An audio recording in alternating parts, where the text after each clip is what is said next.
एक बार फिर से आपका स्वागत है आपके अपने YouTube चैनल मैथ बाय संतोष में। फ्रेंड, आज हम लेकर आए हैं लॉस एंड प्रॉफिट का ये दूसरा अध्याय है। अध्याय नहीं, पार्ट बोलेंगे इसको, दूसरा पार्ट है। इससे पहले वाले पार्ट में आप लोगों ने बहुत अच्छा प्यार दिया, तो हमने सोचा कि दूसरा पार्ट भी लेकर आए और आप लोगों को लाभ और एंड प्रॉफिट से कुछ प्रश्न और कराएं।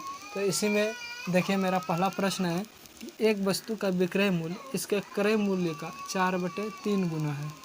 लाभ प्रतिशत ज्ञात करना है। हमने आपको बताया था कि विक्रय मूल्य को एसपी बोलते हैं यानी सेलिंग प्राइस, और क्रय मूल्य को बोलते हैं सीपी यानी कॉस्ट प्राइस। विक्रय मूल्य को बोलते हैं एसपी और क्रय मूल्य को बोलते हैं सीपी। ये आप एकदम इसको शॉर्टकट में लिखते हैं, यानी इंग्लिश है। इसको कॉस्ट प्राइस, इसको सेलिंग प्राइस। देखिए, यहाँ कह रहा है कि एक वस्तु का विक्रय जो मूल्य है, इसके क्रय मूल्य का 4/3 गुना है। यानी ये जो है ना, इसका 4/3 गुना है ये। तो दोनों को बराबर करने के लिए आप बताइए किस में गुणन करेंगे। 4/3 से इसमें करेंगे कि इसमें करेंगे। इसका यानी एसपी जो है सीपी का 4/3 गुना है ये, तो आप इसमें गुणा कीजिएगा तभी तो ये दोनों बराबर होगा ना। होगा कि नहीं होगा? मान लीजिए कि एक ठो संख्या 10 है और एक ठो संख्या 5 है। ए है, ये बी है।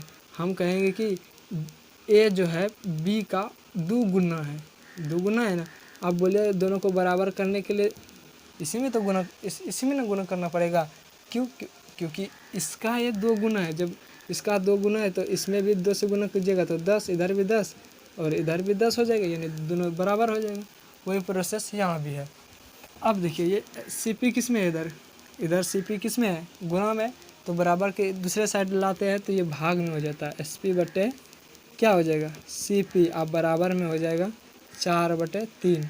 अब देखिए, यहाँ से एसपी का वैल्यू 4 निकल गया और सीपी का वैल्यू 3 निकल गया। कहने का मकसद ये है, सीपी यानी क्रय मूल्य 3 टका और एसपी 4 रुपया। यानी आप खरीद रहे थे 3 रुपया में और बेच रहे हैं क्या रुपया में? 4 रुपया में। तो आपको क्या हो रहा है? लाभ ही हो रहा है ना। लाभ क्या का हो रहा है? 1 रुपया लाभ हो रहा है। लाभ हो रहा है। तो हम बताए थे कि लाभ प्रतिशत निकालने के लिए आपको सूत्र भी बताए थे पिछले वाले वीडियो में कि लाभ प्रतिशत के लिए सूत्र होता है लाभ बटे क्रय मूल्य और गुना में 100। लाभ कितना है? लाभ 1 है तो यहाँ बैठाएंगे 1। क्रय मूल्य कितना है? देखिए, यहाँ सीपी 3 है तो यहाँ 3 बैठा दीजिए। अब गुना 100 से कर दीजिए। गुना नहीं होगा, यानी ऊपर गुना 100 बटे कितना? 3। यानी इसको हम लिखेंगे 33.1/3%। समझ गए? जो आपके सी नंबर में दिया हुआ है। तो इस तरह से प्रश्न को इसी तरह से बनाते हैं। चलिए अब देखते हैं दूसरा प्रश्न क्या। आपका जो दूसरा प्रश्न है ना, इसमें कह रहा है कि एक व्यक्ति ने 2 पाइप 12 रुपये प्रति पाइप की दर से बेचा। यानी 2 ठो पाइप है और एक पाइप का दाम 12 रुपया। तो 2 पाइप का दाम कितना हो गया? 2 पाइप को कितने रुपये में बेच रहा है? तो 2 पाइप को 24 रुपये में बेचेगा। तो हमारा कुल विक्रय मूल्य हो जाएगा। एक पाइप को बेच रहा है, देखिए प्रति पाइप का मतलब होता है एक पाइप की 12 रुपया में। तो इस तरह से कितना? 2 पाइप बेच रहा है तो आपका 12 दूना कितना हो जाएगा? 24 रुपया की क्या हो जाएगा? विक्रय मूल्य। और कह रहा है कि एक पाइप पर उसे 20% लाभ तथा दूसरे पर 20% हानि हुई। इस प्रकार उसे क्या हुआ? मतलब कि इसमें पूछ रहा है कि उसे लाभ हुआ या हानि हुआ। तो इसमें सबसे पहले हमें यह निकालना होगा कि यानी ये टोटल 2 ठो पाइप जो खरीदा था कितने रुपये में, तभी तो आप बता पाइएगा। मान लीजिए आप कोई चीज़ बेच रहे हैं 8 टका में। 8 टका में कोई चीज़ बेच रहे हैं और आपसे पूछेगा कि आपको कितना रुपया लाभ हुआ या हानि हुआ।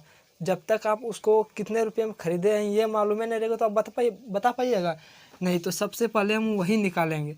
सबसे पहले हम क्या निकालेंगे? क्रय मूल्य। 2 ठो क्रय मूल्य अलग अलग निकालेंगे क्योंकि एक पर लाभ हो रहा है और एक ठो पर हानि हो रहा है। तो हमने आपको बताया था कि क्रय मूल्य निकालने के लिए ये वाला सूत्र बताए थे कि विक्रय मूल्य गुना 100 अब बटे 100 प्लस में लाभ होता है। अगर क्रय मूल्य पूछा तो नीचे में जोड़ना या घटाना है। हानि रहेगा तो यहाँ माइनस देंगे, हानि है भी यहाँ पर हानि है तो इसमें एक ठो और क्रय मूल्य निकालेंगे, 2 ठो क्रय मूल्य निकालिएगा, फिर उस दोनों को जोड़ देंगे। तो इसमें हो जाएगा विक्रय मूल्य और गुना 100 और बटे 100, यहाँ हानि है तो यहाँ माइनस दे देंगे। देखिए अब यहाँ विक्रय मूल्य क्या होगा, विक्रय मूल्य तो हमारा 12 रुपये में बेच रहा है ना एक पाइप, तो यहाँ पर 12 देंगे गुना 100 अब बटे 100 अब प्लस लाभ कितना प्रतिशत है, 20%, ये तो 20 जोड़ दीजिए, यानी 12 गुना 100 अब बटे 120 हो जाएगा। 0 से 0 खत्म हो जाएगा, 12 से 12 खत्म, यानी इसका जो क्रय मूल्य होगा 10 रुपया होगा। अब इस ठोका निकाल लेते हैं कि 20% हानि में बेच रहा है, यानी वो खरीदा था कितने रुपये में, इसका भी निकाल लेते हैं। कितने विक्रय मूल्य 12 है और 100 अब बटे 100 में अगर 20 टका घटा देंगे तो कितना 80 टका बचेगा ना जी। इससे ये खत्म हो जाएगा, 4 से घटा दीजिए, 4 दूना 8 और 4 तिया 12, 2 से 10 कट जाएगा 5 बार में, अब 5 तिया 15 रुपया, यानी एक ठोक को एक खरीद रहा था 10 टका में और एक ठोक खरीद रहा था 15 टका में। तो हमारा कुल क्रय मूल्य कितना हो गया, यहाँ से देख लीजिए, कुल क्रय मूल्य हो गया 25 रुपया। यानी दो पाइप को 25 टका में खरीदे थे और 24 टका में यहाँ बेच रहे, तो क्या हुआ 1 टका तो हमको घटा हुआ ना, घटा हुआ, यानी 1 टका के क्या हो गया, हमको हानि हो गया। कितना रुपया हानि हुआ, 1 रुपया हानि हो गया। और यही आपका आंसर हो जाएगा, आंसर नंबर ये 4 आपका आंसर होगा कि 1 रुपया हमको जो है ना पूरे सौदे में, यानी पूरा सौदा करने में हमको 1 टका का हानि झेलना पड़ा। चलिए अब देखते हैं तीसरा प्रश्न। ये प्रश्न हमने पहले वाले वीडियो में बताया भी था लाभ और हानि में, लेकिन फिर भी आपको इसमें बता देते हैं। उसमें हम बताए थे लॉन्ग तरीका से और शॉर्ट भी तरीका से बताए, और इसमें हम सिर्फ शॉर्ट तरीका से बताएंगे। देखिए कह रहा है कि किसी वस्तु को 48 रुपये में बेचने पर 20% हानि होता है। किसी वस्तु को अगर आप 48 रुपये में बेचते हैं ना, तो आपको 20% जो है ना घाटा लगेगा, और 20% लाभ कमाने के लिए इसका विक्रय मूल्य क्या होगा, यानी 20% अगर हम नफ़ा कमाना चाहते हैं तो उसको हम कितने रुपए में बेचेंगे ताकि हमको जो है ना क्या हो 20% लाभ हो। तो इसमें एकदम आपको ट्रिक से एकदम मारना है झवाझव, और कुछ नहीं करना है, शॉर्ट को एकदम ट्रिक से। इसमें ट्रिक बताए थे SP1 और बटे SP2, अब बराबर में 100 प्लस माइनस लाभ या हानि, क्या लाभ या हानि, इस तरह का आपको जितना भी प्रश्न आए ना, सिर्फ ये वाला ट्रिक आपको उसमें लगा देना है और कुछ नहीं करना है। ये ट्रिक जो है ना सब हिसाब पे लागू होगा, इस तरह के जितने भी प्रश्न होंगे ना सब पे। देखिए जहाँ हानि रहेगा वहाँ माइनस देंगे, जहाँ लाभ होगा वहाँ प्लस देना है हमको, और कुछ नहीं करेंगे। SP1 मतलब हम बताए थे सेलिंग प्राइस, जिसको हम विक्रय मूल्य बोलते हैं। SP का मतलब विक्रय मूल्य, और ये हम इसमें जो है 2 ठो विक्रय मूल्य का जिक्र हुआ था। एक ठो यहाँ यानी 48 रुपये में बेच रहे तो विक्रय मूल्य हुआ, और एक ठो विक्रय मूल्य निकालने के लिए बोल रहा है, तो आपको ये वाला सूत्र लगा देना है।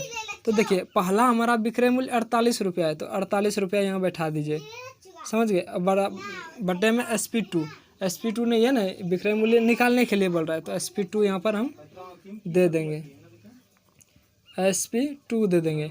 अब बराबर में 100। अब देखिए हमको क्या हो रहा है, लाभ हो रहा है या हानि हो रहा है, तो बोलेगा हानि हो रहा है, तो हानि हो रहा है ना, तो आप यहाँ माइनस दे दीजिए। माइनस कितना 20% माइनस 20 दीजिए आप यहाँ -20। अब बटे में 100।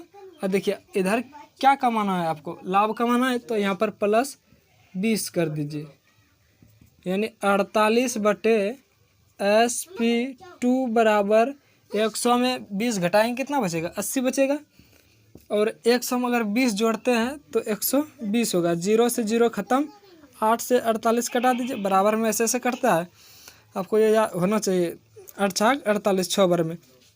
और ये जो ना बराबर में कोना कोनी गुना होता है, गुना में तो हम कोना कोनी कटाते थे, लेकिन बराबर में कोना कोनी जो है ना गुना होता है, यानी यहाँ हो गया नहीं कुछ, तो एक SP2 गुना 1 करेंगे तो क्या होगा SP2, और बराबर 12 गुना 6 करेंगे तो क्या होगा 72, यानी 72 रुपया में अगर इस वस्तु को आप अगर बेचते हैं ना, ये वाला वस्तु को अगर 72 रुपये में बेचते हैं तो आपको 20 तब 20% आपको लाभ मिलेगा। यानी कहने का मकसद यह है कि 20% लाभ कमाने के लिए आपको वस्तु को जो है ना 72 रुपया में बेचना पड़ेगा। तो चलिए अब देखते हैं चौथा प्रश्न क्या है। कह रहा है कि 33 मीटर कपड़ा बेचने पर रमेश को 11 मीटर कपड़ा 11 मीटर क्रय मूल्य के बराबर क्या हो रहा है, लाभ हो रहा है। यानी कहने का मकसद ये है कि दुकानदार अगर 33 मीटर कपड़ा को बेचेगा तो 11 मीटर कपड़ा जो खरीदता है उसमें दाम लगता है उतना वो लाभ ही कमा लेता है। जैसे आपको हम समझाते हैं कि 1 मीटर कपड़ा का दाम मान लीजिए कितना है, 1 मीटर कपड़ा का मान 10 रुपया है। 1 मीटर कपड़ा का जो मूल्य है 10 रुपया है और 33 मीटर कपड़ा क्या कर रहा है, खरीद रहा है। पहले खरीदेगा तभी ना बेचेगा। तो जो खरीदने में लगा उसको कितना लगा, 33 310। और अगर 11 मीटर कपड़ा को खरीदने में उसको कितना लगा होगा, 110।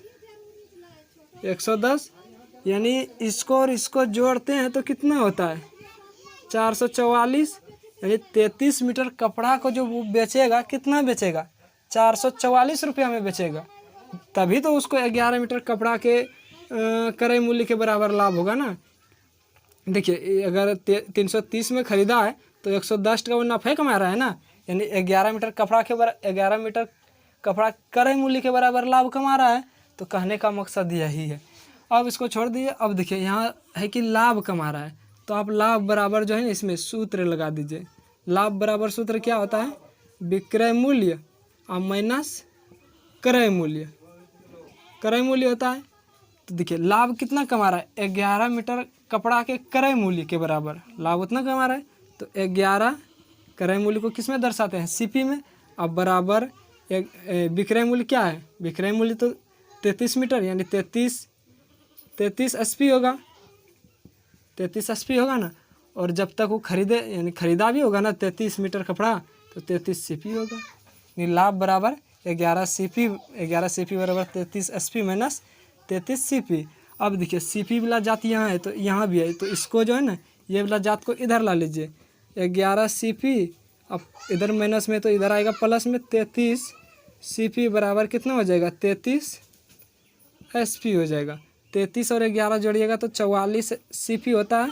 अब बराबर में कितना होगा, 33 एसपी होता है। 11 से घटा दीजिए 3 बार में, 11 से घटा दीजिए 4 बार में, यानी 4 सीपी बराबर 3 एसपी, है ना। अब ये एसपी जो है इसको इधर ला लीजिए, 4 जो है उसको उधर भेज दीजिए क्योंकि ये इसका जाता है और ये इसका जाता है। तो सीपी बटे क्या हो जाएगा, एसपी। अब बराबर में 3 गुना में उधर तो भागे में जाएगा 3/4। देखिए फ्रेंड यहाँ वो खरीद रहा है केटका में 3 टका में और बेच रहा है केटका में 4 रुपया में, यानी एसपी 4 और सीपी 3 है। तो उसको प्रॉफिट केटका हो रहा है यानी लाभ हो रहा है। यहाँ पर देखिए लाभ है ना हो रहा है, 3 टका में खरीद रहा है अब बेच रहा है केटका में 4 टका, तो लाभ हो रहा है। लाभ केटका हो रहा है, 1 टका हो रहा है। और निकालने के क्या बोल रहा था, लाभ प्रतिशत ज्ञात करें। तो हमने आपको लाभ प्रतिशत निकालने के लिए सूत्र भी बताया था और हर प्रश्न में आपको बता भी रहा हूँ कि लाभ बटे क्रय मूल्य यानी सीपी और गुना 100। लाभ कितना हुआ है, 1, तो यहाँ पर 1 बैठा दीजिए। सीपी कितना है, सीपी है 4, सॉरी सीपी है 3, तो आप नीचे 3 दे दिया गुना 100 यानी 100 बटे 3। यानी इसको हम किस तरह लिख सकते हैं, 33.1/3%।